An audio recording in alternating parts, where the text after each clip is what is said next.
Here's one for the bushcraft preppers out there. If your bug out plan is to go to a forest, you gotta keep in mind that in winter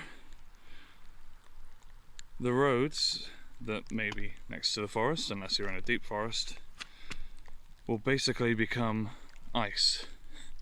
Now this may have occurred from a lot of footfall, and there's logging going on in this area right now, so it's probably cars as well, but yeah, in this sort of hilly environment a lot of ice is formed, and it was very difficult getting down that hill there without slipping up on my ass, and it's been difficult enough coming up this hill.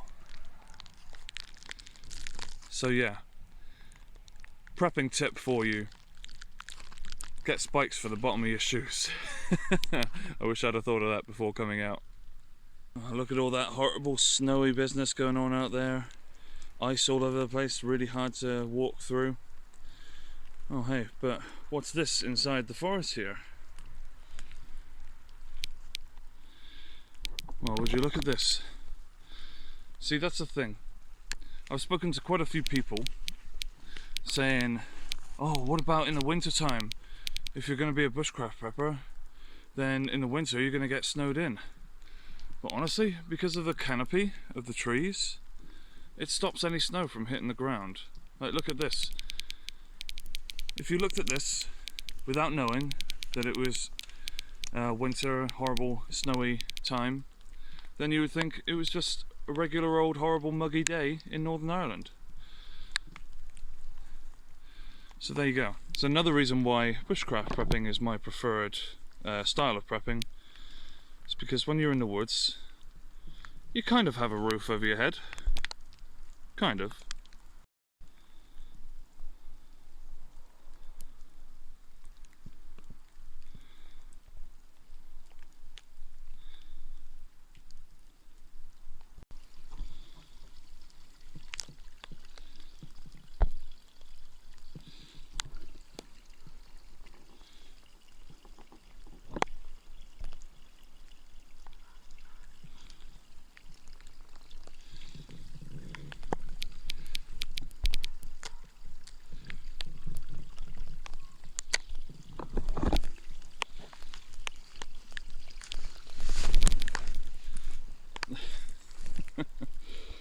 I don't know why, but that was a big deal for me. Look how deep this one goes. Jesus.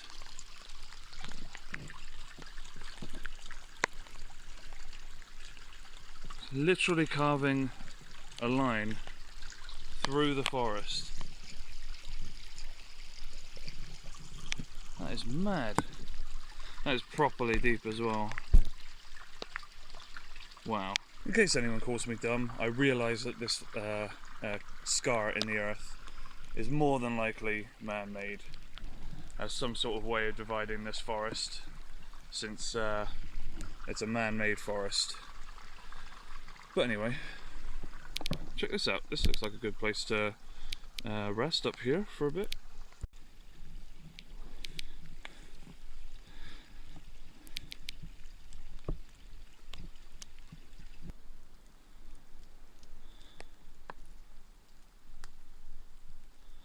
It's almost like this place it fell intentionally like this to make a nice little gated off little home for someone. Not bad.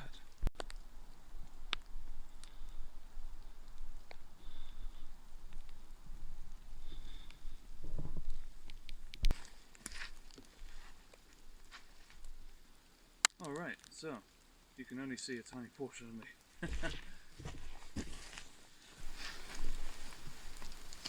Alright, so I'm going to set up a little bit of a base camp here and make a little fire just using my hexi burner, because I don't really want to collect any wood around here. It's raining and the wood is just going to be super wet anyway.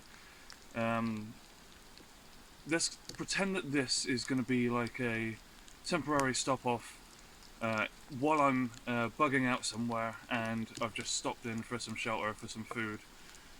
This sort of thing is perfect for that. see these fallen over trees where you can see the roots here, like where it's literally taking the earth up. It's good for like a temporary shelter, but the chances of like the dirt or the soil coming off of the roots and landing on you and then leaving you with no shelter whatsoever, it's just too high. There's just no point. Too much stuff could go wrong being underneath one of these things. All it takes is time, and you never know when something's going to fall off onto you. But yeah, good enough for a temporary shelter. Another bad thing about this ground is that it's literally like quicksand. The moss is so wet that I'm just falling into it. So, gotta make sure that I'm on at least some sort of solid ground.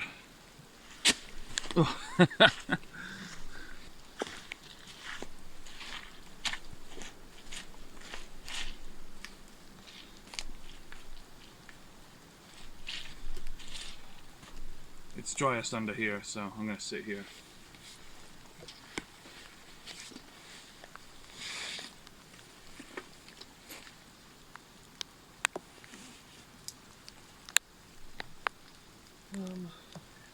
To hang my bag, I'll just whack it on the floor.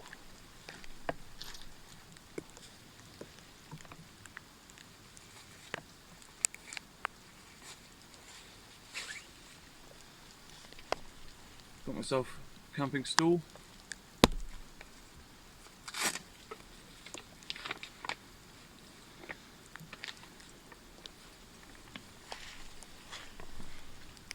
I imagine I'm just going to sink right into the ground, but let's give it a go. Okay, moment of truth. Oh god. I can feel myself going in deeper. Oh. Yeah, I'm not sure if I'm going to be able to stay on this for too long. Wait. Oh no, it actually seems to have stopped. It's like leveled out. Not bad.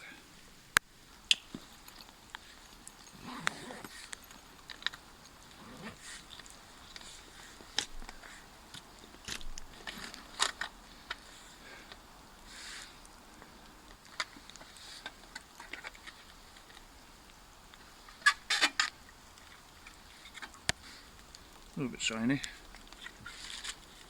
Those who don't know, it's the hexi burner.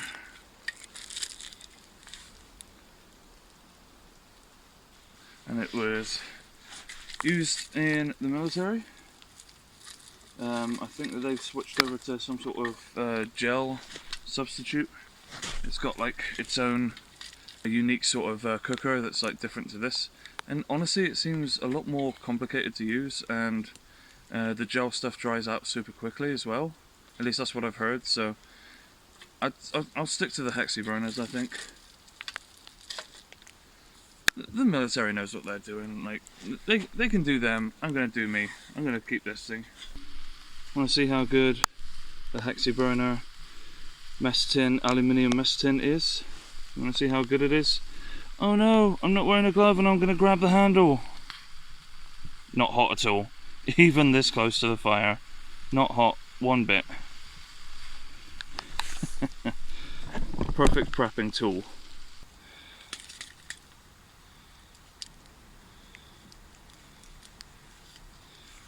Leave no trace. Take it with you.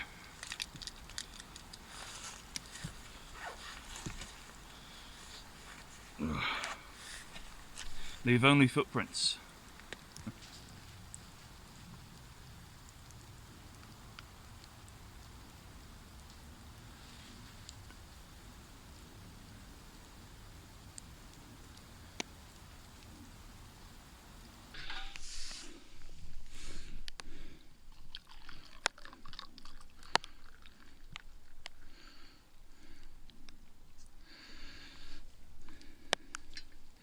To the top. Still going a little bit there. I'll just keep this off here so it doesn't keep heating it up. I wonder, because this is aluminium, it should cool down quickly. That's been on a hexi block for enough to boil water, and I can pick it up. aluminium is the best. Cheers.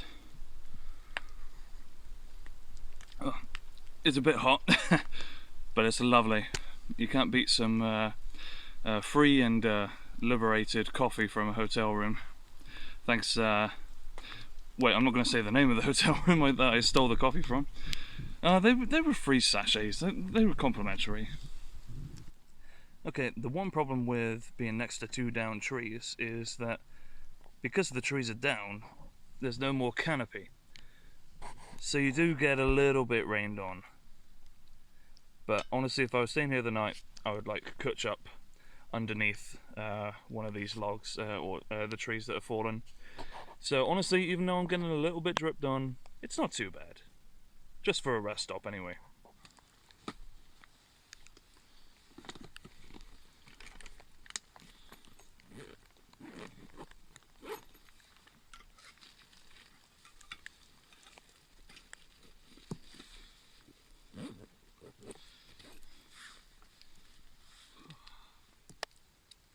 One thing I will say about these bags is make sure that everything on the inside is waterproofed, i.e.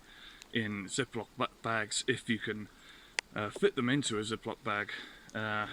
This bag is pretty wet here, even just from the rain and also being sat on the floor here. So it's good just to make sure that everything inside stays dry. You can get bags that are very good with waterproofing, but you know, some of the cheaper bags like this one, for example, that I got off of Wish. Good product, even though I got it off of Wish. It's not exactly waterproof, so I am going to go through everything once I get home and make sure that it's all dry. And you should do the same whenever you get to your bug out camp or wherever it is you're bugging out to. Remember, I said it before, leave no trace. Even in a SHTF scenario, don't litter your forests. Okay, well, that concludes what is going to be the first episode in a new series, a series which I literally made up as I was walking leisurely through the forest. This whole thing wasn't even meant to be for this channel. Bug out practice.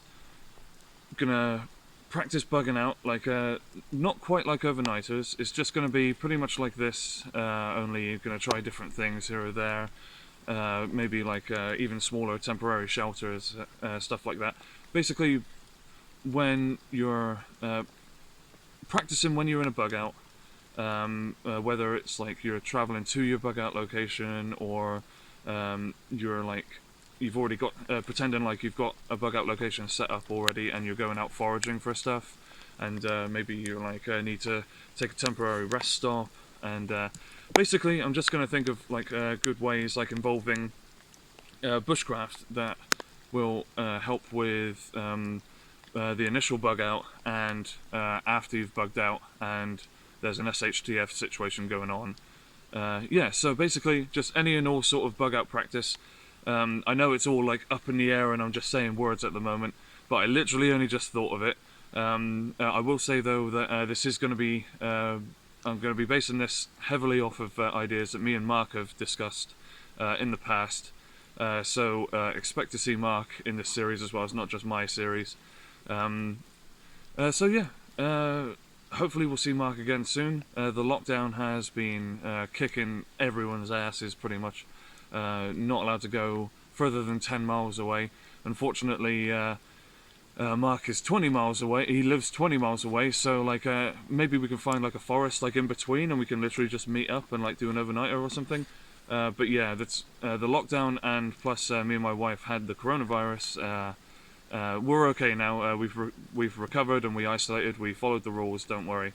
But yeah, all of that just kind of put everything on hold. We were meant to have another overnighter done last year, but yeah, all of that transpired, and yeah, just hopefully we can go back to some sort of state of normality where we can actually continue making videos like we want to, because we've got tons of ideas.